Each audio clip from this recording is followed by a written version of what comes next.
Canesburg, Colorado, 40 miles from Denver, boasts a 720-acre wildlife sanctuary that's home to some of the fiercest animals on Earth.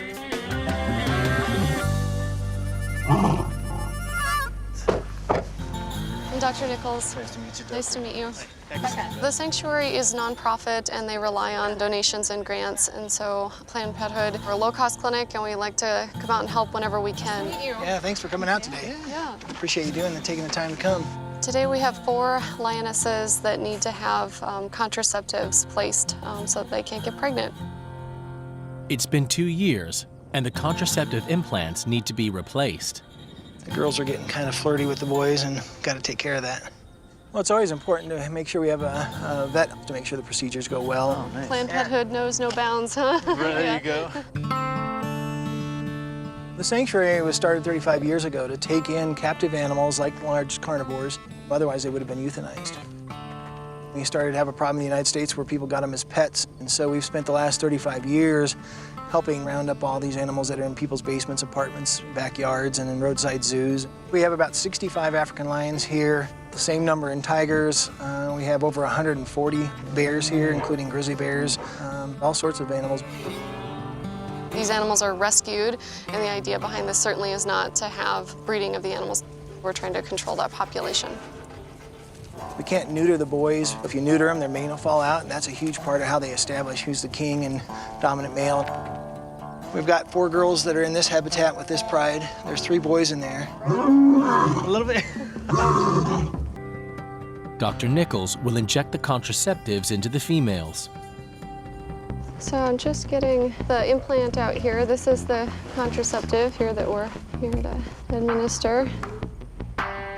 It's a non-surgical option that works for 2 years. Okay. All right. I'm just taking a quick opportunity while we've got her down to do a little physical here. Just to do as much as we can while we have them. The procedure work needs to be done quickly. I don't want to keep these guys under very long. So I'm just checking her feet here, making sure that she doesn't have any problems with the claws or toes, anything in this webbing in here.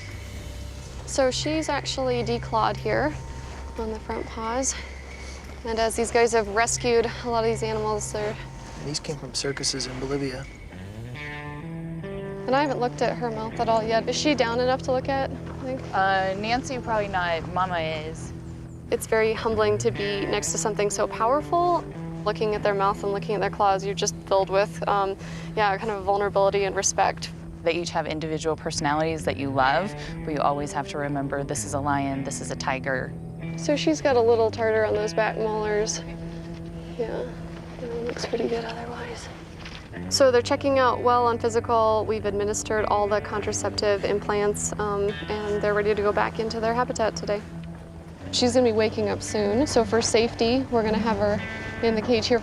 We also don't want to introduce her to the enclosure yet. The male lions could potentially attack her, which could prompt. Speaking Wants a girl of, back, I think. it looks like Jeff, right? A little bit. I'm a native of Palawan. I saw the beauty of nature, and I started to make a garden to rescue wild animals and birds. So now I'm very successful in breeding Palawan bear cat. So can you have a medical checkup for this baby bear cat? I'd be happy to. Yeah. Have they ever had a veterinarian look at them before? No, this is the first time. Really? Yeah. Perfect timing. Oh, thank you. Yeah, I'd love to help out. When I travel, I never know who and what I'm gonna help. A lot of times it's situational, and I come to these places and I find out there's animals in need. Here I am. Let me help. Like, let me do anything I can to help. And this is a perfect example of that. Where you going, sweetheart? We gotta look at you. And even cooler, I've got a bit of hands-on experience working with binturongs, but this is actually the first time I'll be vetting on them. You excited? I'm excited. Look at that little face. Oh, you're so cute. Dong Dong's pretty young. She's only 7 months, but she's pretty tractable. It's easy to work with her. Here you go. Here you go. Come here. Ooh. Up. I'm sorry. There it is. This is what happens when you stress out a bear cat. I guess I deserve that. As any wild animal, they can easily get frightened and scared. Like when there's a lot of people around, there's a lot of noises, when there's food nearby, you can see energy levels change, you can see her get excited, you can see her get stressed, you can see her relax and hang out on my shoulder and just chill. And so we're getting all those mix of emotions just in the course of time that she's sitting and climbing all over me. Have you pooped and peed everything you have yet? Is there more where that's coming from, huh? It's okay, it's okay, it's okay. So I want to look at your little hands. And just like that, you can kind of fold them out. Just like that. So I'm looking at all those little nail beds, looking at each little nail. For the sake of this exam, I'm gonna give this bear cat back to her handler where she'll feel safer and more at ease while I finish to do a good physical exam on her, and then most importantly, taking a listen to her heart. Hey dude, can I take a listen to you?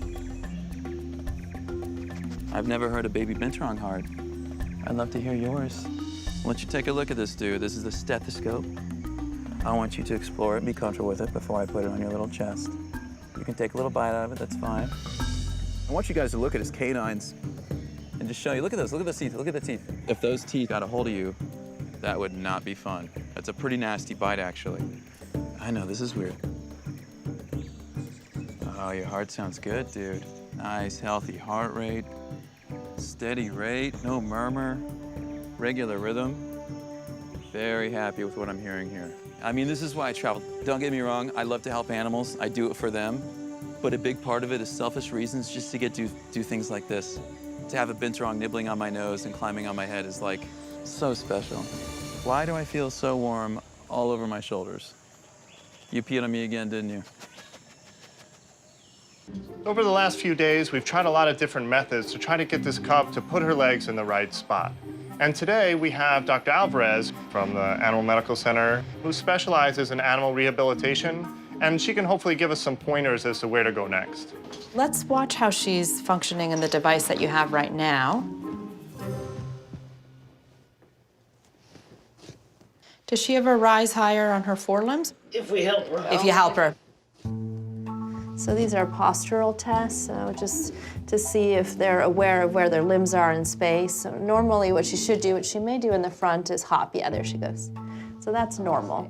So I just want to try something. If we support her, how much better she might be able to ambulate. Oh, she has much better function on the left than the right. Okay, there you go. So one potential thing we might be able to devise for her is a little harness, almost like the marionette that you made for that bird before. For the bird. So that she has some sessions where we're supporting her sternum. She's so heavy, and I think this is a big component of her condition. All right, so let's try and see what you do without your hobbles.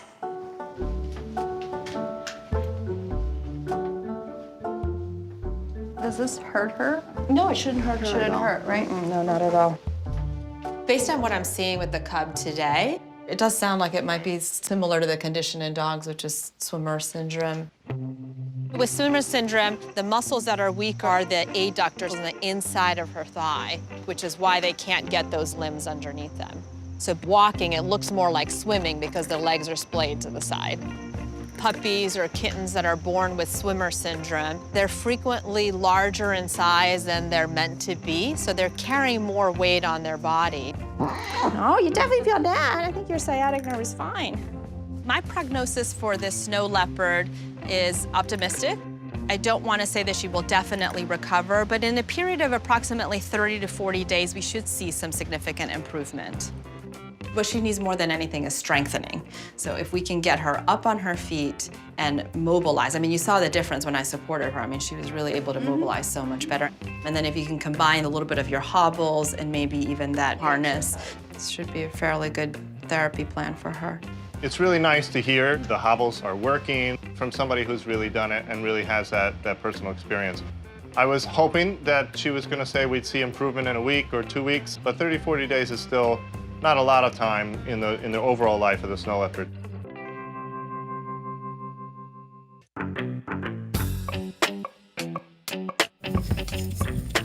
Come here, buddy. Come here. All right, so he's starting to chill out a little bit. You can see him starting to play. But that razor sharp teeth you was... Not razor sharp, they're actually bone crunching teeth. Well, that makes me feel a lot better. Bone crushing. Strongest bite force in the Sahara. One of you guys want to come inside? I'm just gonna. I guess I'll give it a try first. As long as, you know, I'm with the owner, so I feel comfortable. I'll stay in front of you. Dude, hey. So I'm gonna sit down. All right, you want me to get down too? Or? Sure. Hey, maybe I should just stay on my knee in case I need to jump up. In case you need to. Okay. You want to not bite someone else? Oh, there he is. Oh, there we go. Never mind. There we go. He's close to the face and he's mooing at me, so. Good boy. Nobody move, nobody gets hurt. This is a lot scarier than I thought it would be. I mean, I've got some of the most powerful jaws in the animal kingdom right up against my face, and Loki still has no idea what I'm doing in this territory. Yeah. This is there awesome. We go. Thank you. Oh, he's licking you in the ear. This is adorable. He's romancing you. I think he likes you, Doc. Okay. You should kiss him in the lips. No French kissing. If you want to come in, this is a good time to do it. Come on in, Ross. Slow motion with it. Come here. There we go.